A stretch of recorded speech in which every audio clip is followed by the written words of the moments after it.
Good afternoon, everyone. We're going to get back to the topic of immigration law. My name is Ira J. I teach the immigration clinic at St. Mary's, and I'm also happy. I'm a proud faculty advisor to the Scholar, and for the last 4 years, the symposium editor has always been a former student of mine, and it is always just amazing to see the people that they bring here for us to hear from. And people always say, how did you do that? And I swear I have nothing to do with this. It's always the students who put on this great programming. So thank you for being here today. I have the great honor to introduce our next speaker, Ira Kurzban, whose name is synonymous with immigration law. As we heard from the judge, he has authored Kurzban's immigration law sourcebook since 1990. It is the book. When you start practicing immigration law and have a question, what you do, you go to Kurzban's. So his name is just known even to non-immigration practitioners, and we're all grateful for the time you save us in giving us a place to start with our research. Mr. Kurzban is a highly respected member of the legal community, and he's been practicing immigration law for more than 3 decades. He's in private practice in Miami. He also teaches as an adjunct at the University of Miami School of Law. During his distinguished career, he has argued before the U.S. Supreme Court and successfully litigated many significant federal cases concerning the rights of non-citizens. He's received numerous awards, including AILA's Jack Wasserman Award for Excellence in Federal Litigation, the Edith Lowenstein Memorial Award for Excellence in the Advancement of Immigration Law, and the University of Miami's Lawyers of America Award for his work on behalf of human rights in the hemisphere. We're so fortunate to have Mr. Kurzban with us today. Please join me in welcoming him. Thank you so much. Thank you all. First, let me thank Erica, who, you know, she comes from a long tradition of lawyers. She worked with Barbara Hines at UT and worked with Lee Turan here at St. Mary's. And that's what the hope is for all of you in the future, that you continue this great work. She worked at the border, which to people like myself is probably the highest and most important and best thing you can do in helping people in immigration, which is to do nonprofit work and work with legal services, but also in private practice to dedicate yourselves to helping people who are, as we know, the least and most, I think, vulnerable people, the least respected and probably most vulnerable people in our society. I'd also like to thank Gabriel. I don't know where he is, but somehow he convinced me to come here.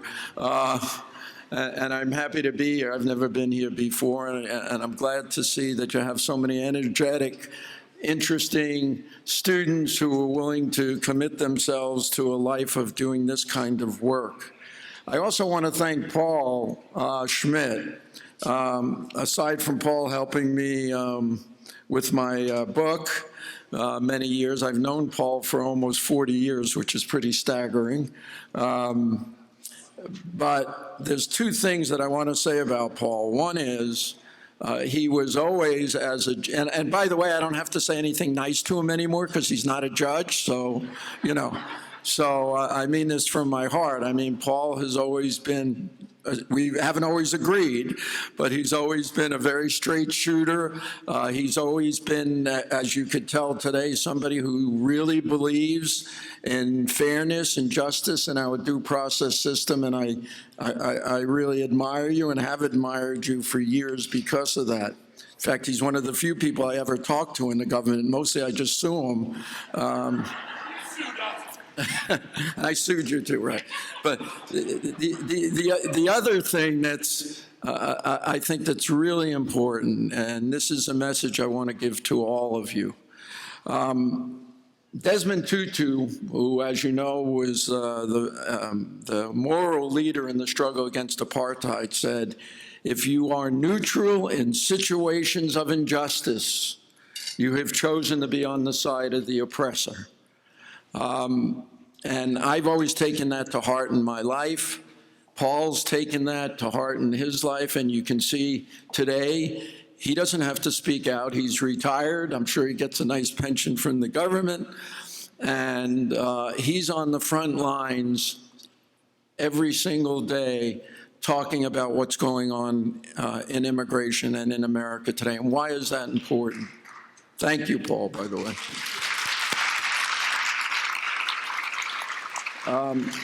It's important because in authoritarian societies or countries that move toward authoritarian societies or totalitarian societies or fascist societies or whatever you want to call it, it's not the person who's doing it. In our situation, it's not Trump.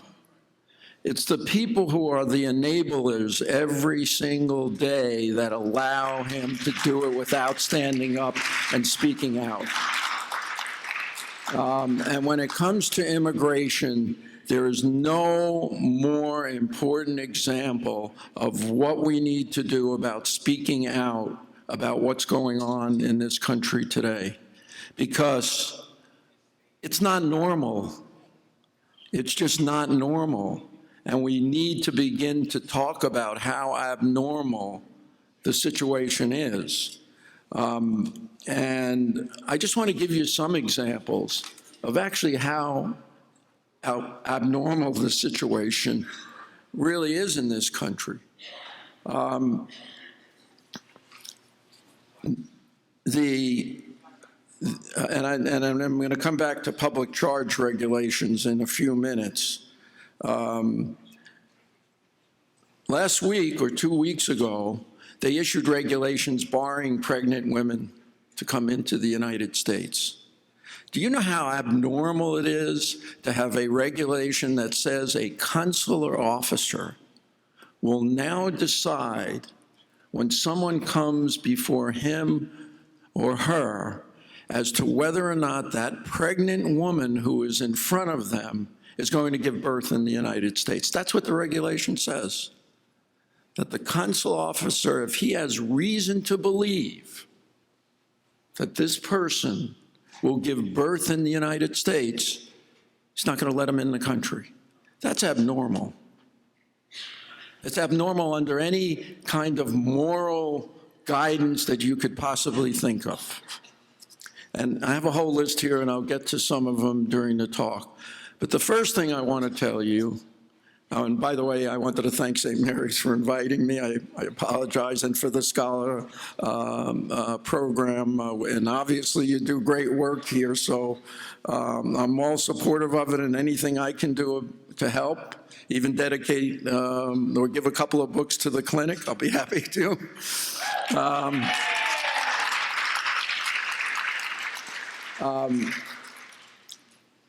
The new public charge regulations came out on Monday. I'm sure you all know about it.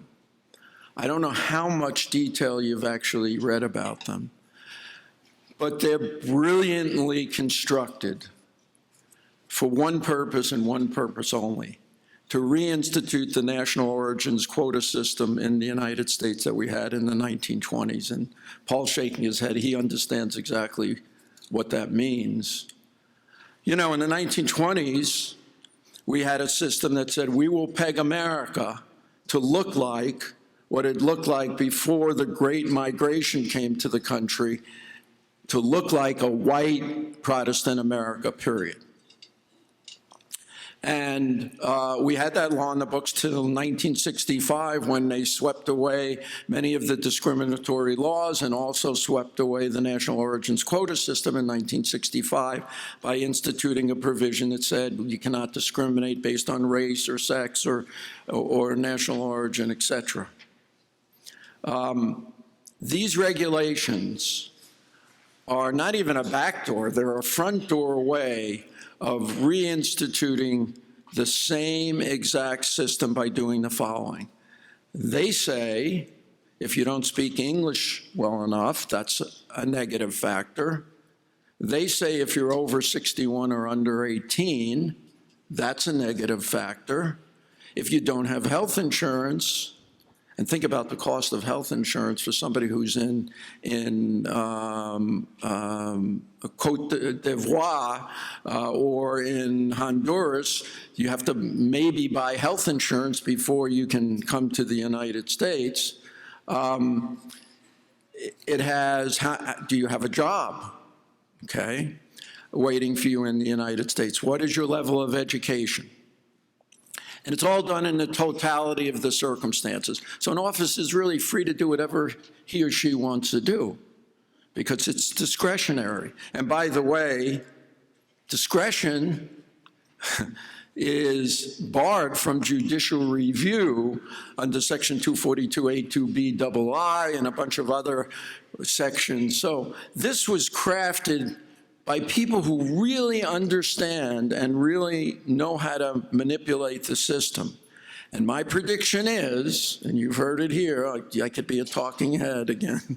My prediction is that within 2 or 3 years, you'll see a decrease of 60% or more of people immigrating to the United States from Latin America, from Africa, and from Asia, because that's what it's designed to do. Under this system, I would not be here today. My father had a 5th grade education. He was 12 years old when he left his country. He had no job. He didn't speak English. You know, we always joke in my family. I said, you know, when I was about 40 years old, I just always thought my father was quiet. And then I realized he really didn't speak English.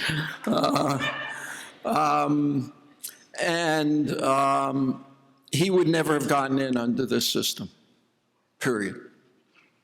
Okay, so that's what you're facing in the next couple of years, unless there's a political change and unless there's some type of legal challenge, but we know that the Supreme Court has already stayed the orders in joining these regulations.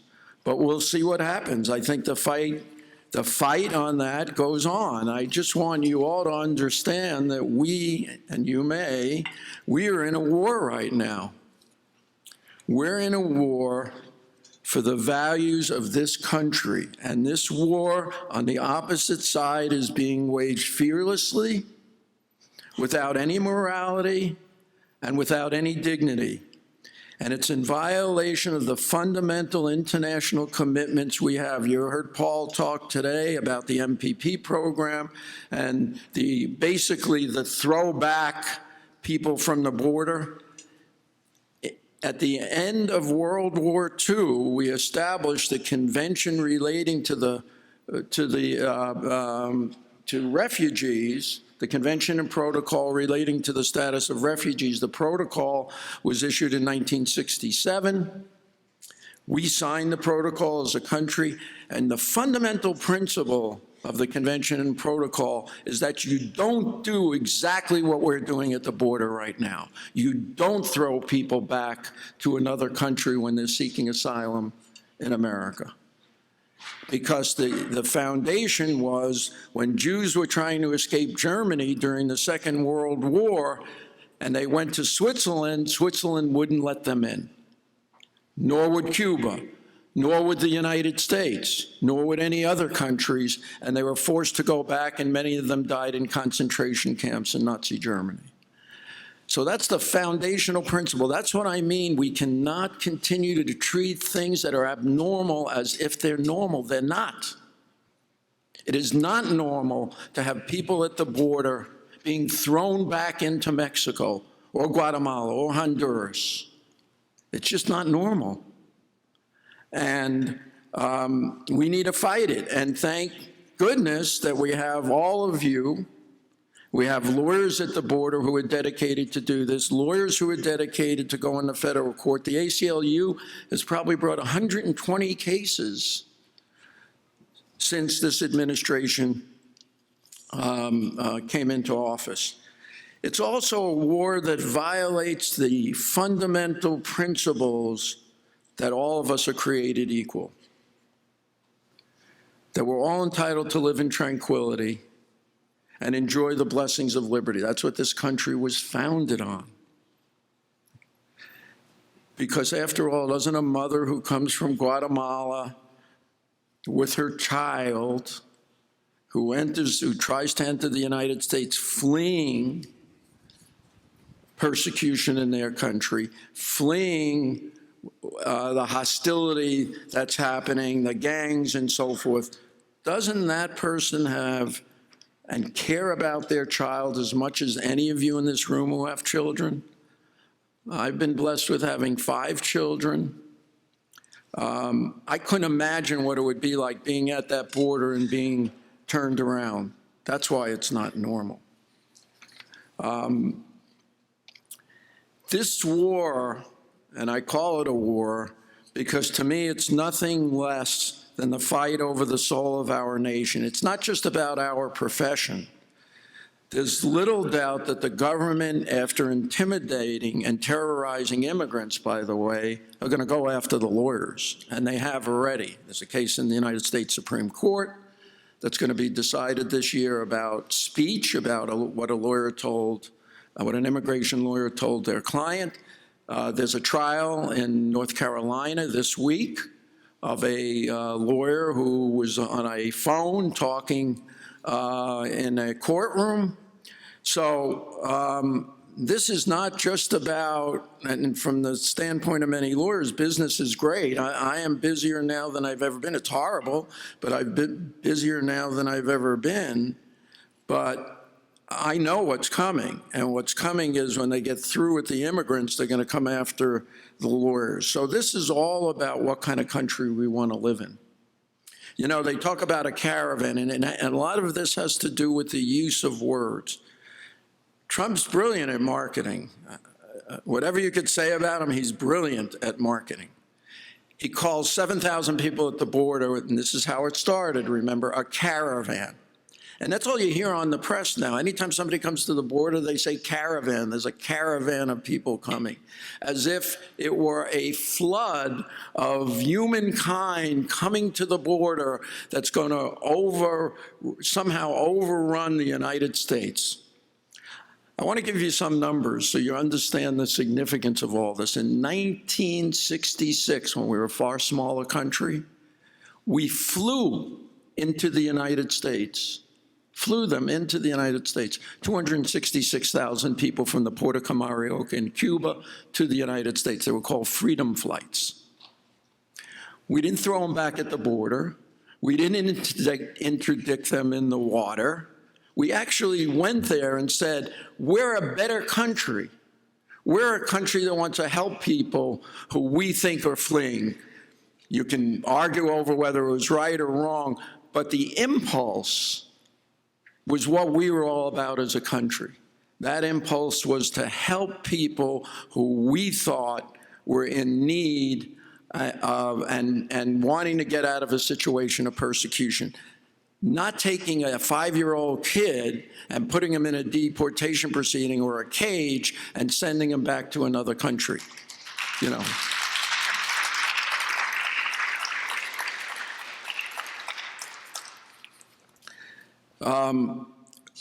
In this country, we have had, so you understand the historical dimensions of it, we have had a long and admirable history of helping people who are fleeing harsh conditions. After World War II, we brought into the United States hundreds of thousands of people under the Displaced Persons Act. And I want to say something about this because this is how the media is manipulated, the population of the country is manipulated. Trump points to the one person in San Francisco under, by the way, very unusual circumstances, but points to the person who was involved in a shooting, an illegal alien who was involved in a shooting, and then says, because of that, we shouldn't allow people into the country. Well, under the Displaced Persons Act, we brought in hundreds of thousands of people, but we also brought in probably about 1,000 Nazis. Nobody was happy about it. And people were ultimately denaturalized or other actions were taken. But the point was, we didn't say we shouldn't have brought all the hundreds of thousands of people in because there were some bad apples or bad people who manipulated the system. There's always fraud. There's always people who try to get in one way or another unlawfully. But you can either focus on that very small, insignificant group of 3%, 2%. Paul probably knows the numbers better than I do, but a small number of people, or you can focus on the generosity and what we've done and how we've helped people. And that's what I mean about an abnormal situation. It's abnormal when millions of people come into the United States, cause no problems, not only cause no problems, but actually contribute to the economy, contribute to our country, and you get someone standing up and pointing out, oh, that guy was a murderer or that person was a rapist. You know, we know, for example, statistically that the crime rates in immigrant communities are much, much lower than they are generally in the US population. But can you always point to somebody who's done something bad, somebody who's a DUI, like in wherever it was in Iowa or somewhere else, who killed someone? Of course you can. But that's not what the system is about. And that's how they have manipulated the system to come to an abnormal situation where you start to believe in, well, all immigrants are bad because they've come here. You know, I always say about the 7,000 people that came in, that's how this all started, right? Put them in Viking Stadium. Put them in any large football stadium in America. They sure don't look like a caravan or a horde of people. They look like there's no one there. Because the truth is, in this country, we have the capacity to take hundreds and hundreds and hundreds of thousands of people. You know, in fact, what they're saying now makes no sense if you think about it, because Trump is railing against the 11 million people saying they're taking your jobs and they shouldn't be here and they're bad people and so forth, and yet we have the lowest employment rate. On the other hand, he's claiming we have the lowest employment rate in the last 50 years. So it's all this kind of manipulation about what's going on.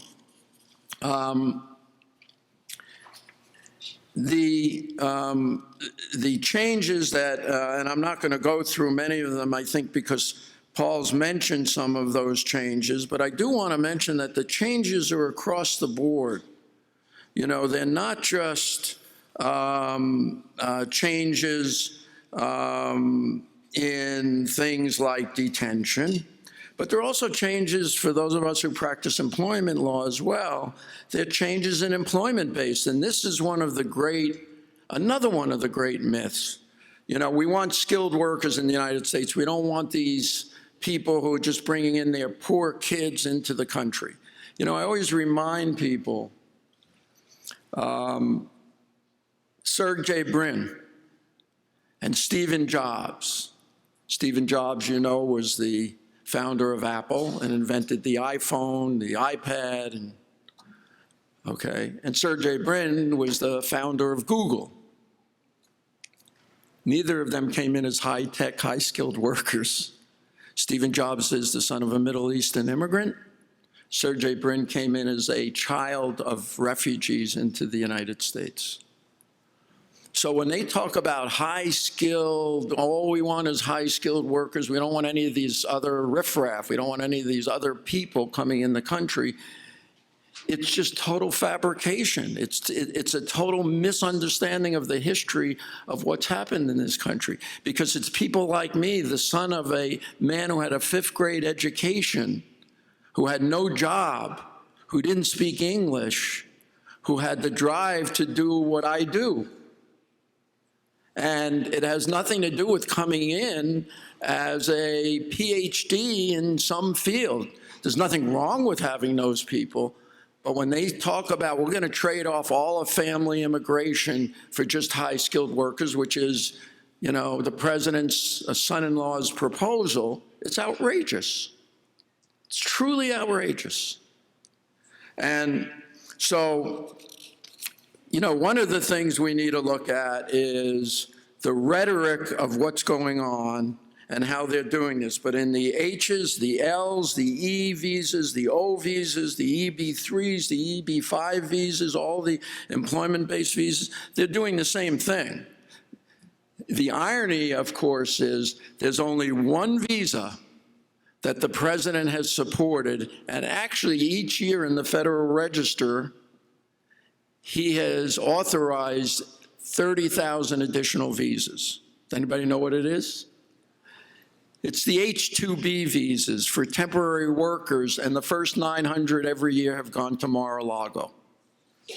Okay, so it tells you something about how it's all, in a way, it's all a cruel joke. That is, you know, he's saying, I don't want any immigrants unless it's good for me, and those are low-skilled immigrants who can come in and do work by cutting lawns and do other stuff for places like Mar-a-Lago. They're willing to do that.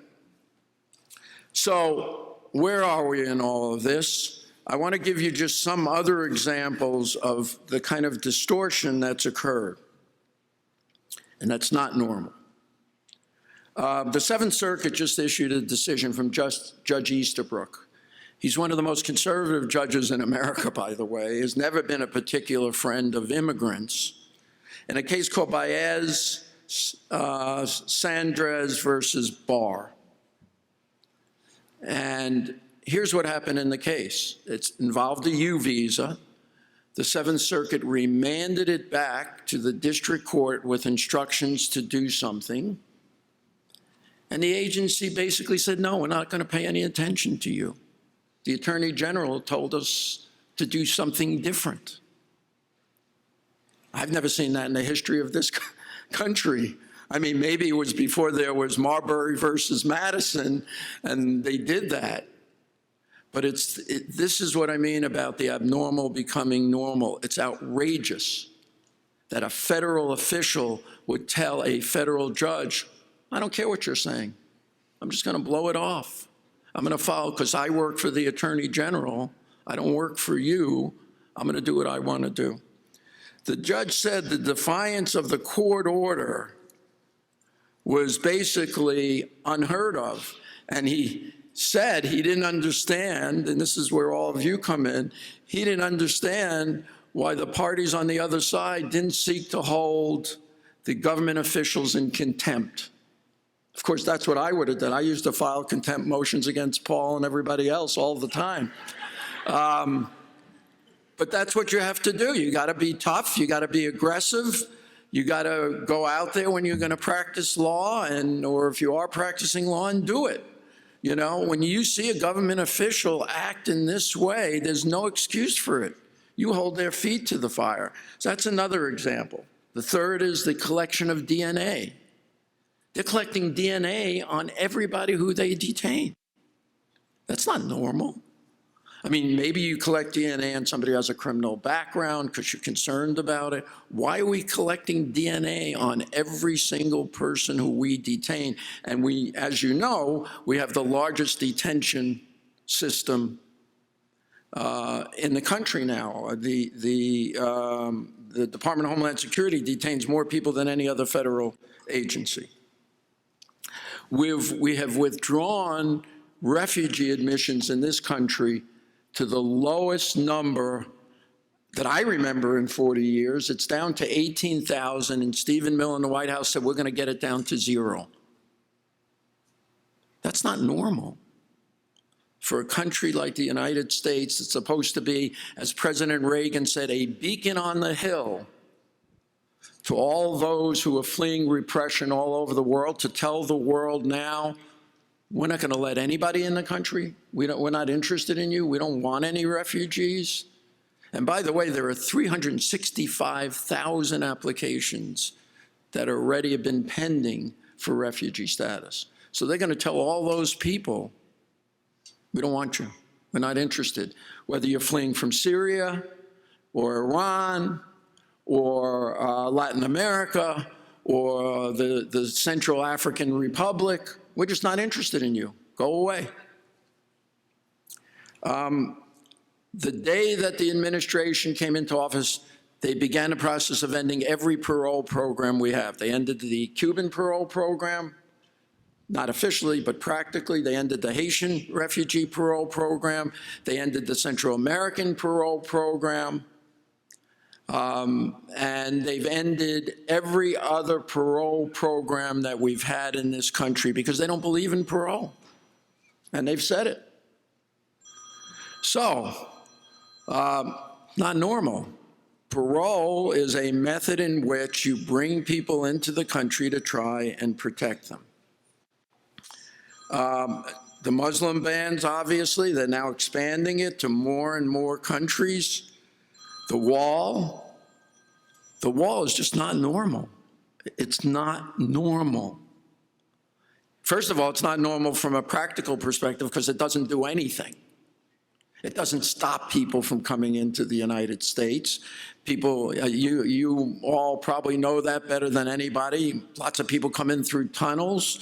Lots of people come in through other ways. Half of the people come in the United States come in on a visa and then they overstay. So what is the purpose of having a wall other than to incite people and to incite the rest of the world to say, we don't want you here? And that's what I mean about it not being normal. So what is it?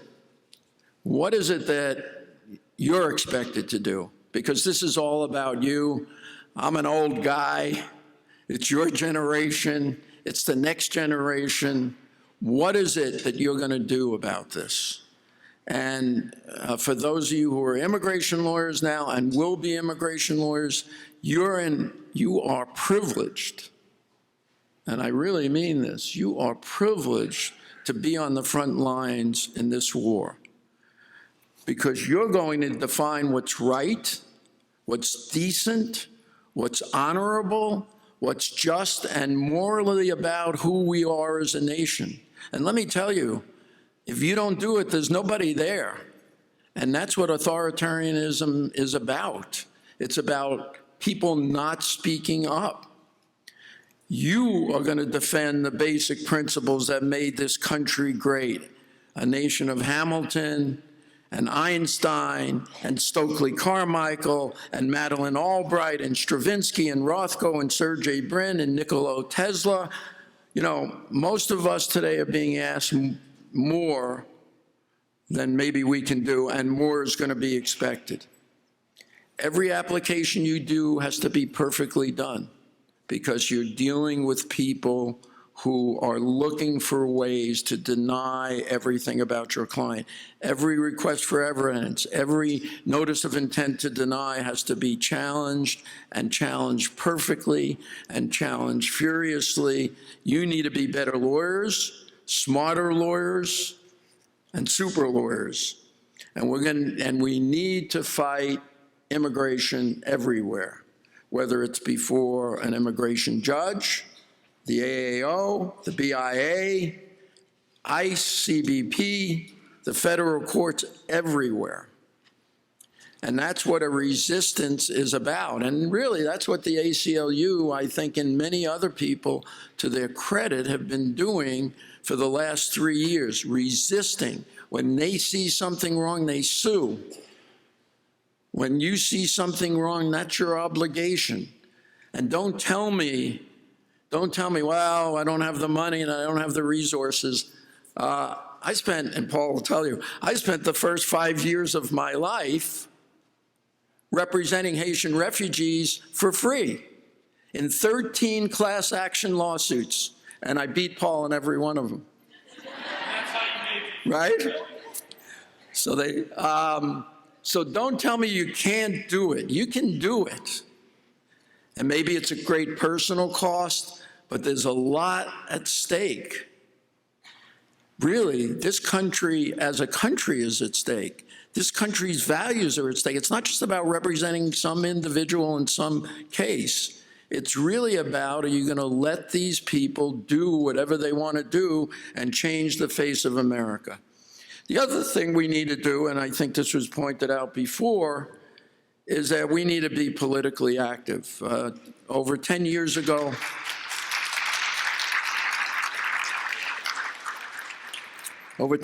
we started something called Immigrants List. It invites you all to go on our website. It's immigrantlist.org, one word with an S, Immigrants List. And we started that for one purpose and one purpose only, which is to elect pro-immigration members of the House and the Senate. We've won about 70% of the races we've been involved in. We don't have a lot of money, but we have enough money to try and do work, and we have done work all over the country. We helped to get Catherine Cortez Mastos elected in Nevada, Jackie Rosen elected in Nevada, senators in Illinois, members of the House all over the country. And we're going to be very, very involved in the, obviously, in this presidential election, because we regard it as really a watershed in this country. I think if we have another 4 years of this, I'm not sure what this country will look like. So to the extent you can get involved, we're going to be spending a lot of time in 6 or 7 states.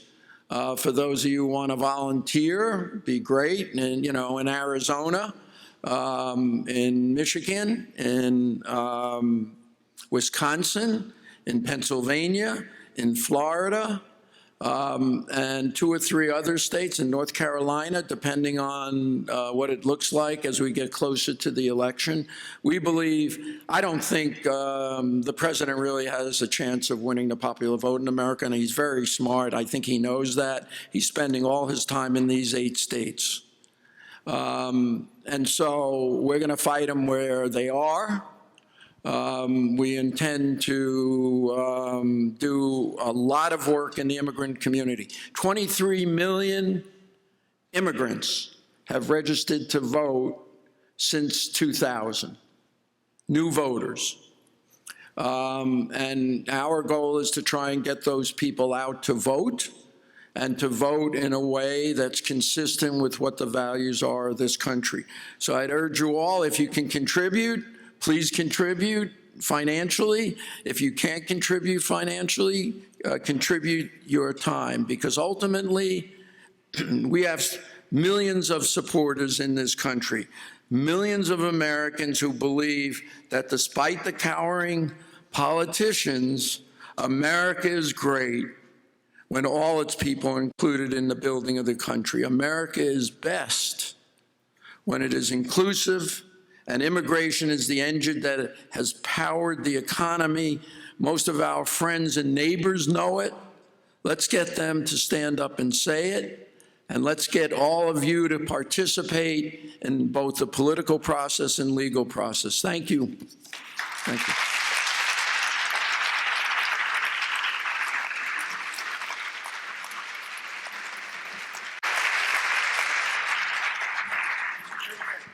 If you will, just one question. Sure, I'll answer any questions. I have nothing else to do.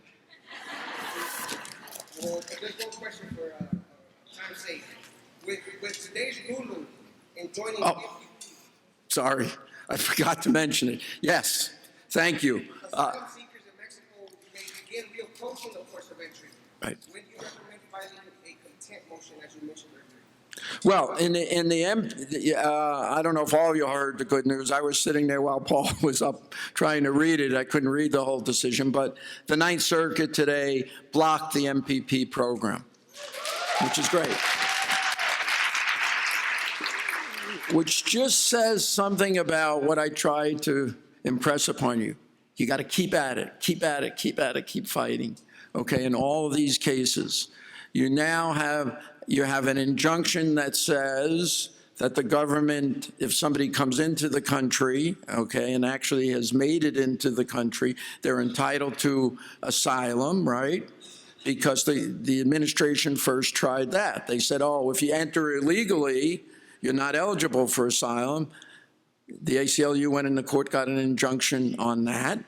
Then the MPP program, which, you know, was on shaky grounds because of the stay issue and so forth. Now they're enjoined from doing that. They're enjoined from doing the metering program, which was the program where, right? You know, where they were discouraging people at the border from even getting to the border and telling them lies, and so, as the judge said, telling them lies and misinformation to prevent them from even seeking asylum in the U.S. So a number of these programs have now stopped, and they've stopped because there were lawyers who were willing to fight and fight and fight and fight. And that's what you got to do. So the answer, I think, Gabrielle, is if the administration continues to ignore it, yes, people should be going. Right now, there's an order enjoining them from doing it.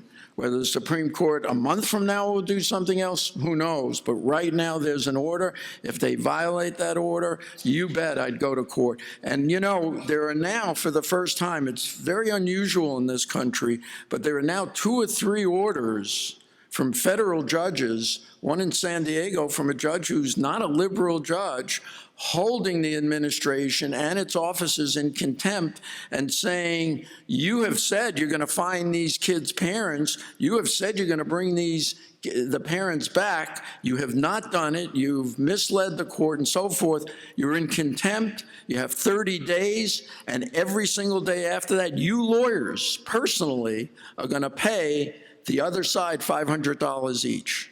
And you know, that if that's what it takes, then that's what it takes to get them held in contempt. But fight them. I'd say fight them on it, definitely. Thank you, Okay. Mr. Kurzban. Thank you. Thank you. In light of our appreciation, the scholar would like to award you with a scholar plaque. Thank you very much.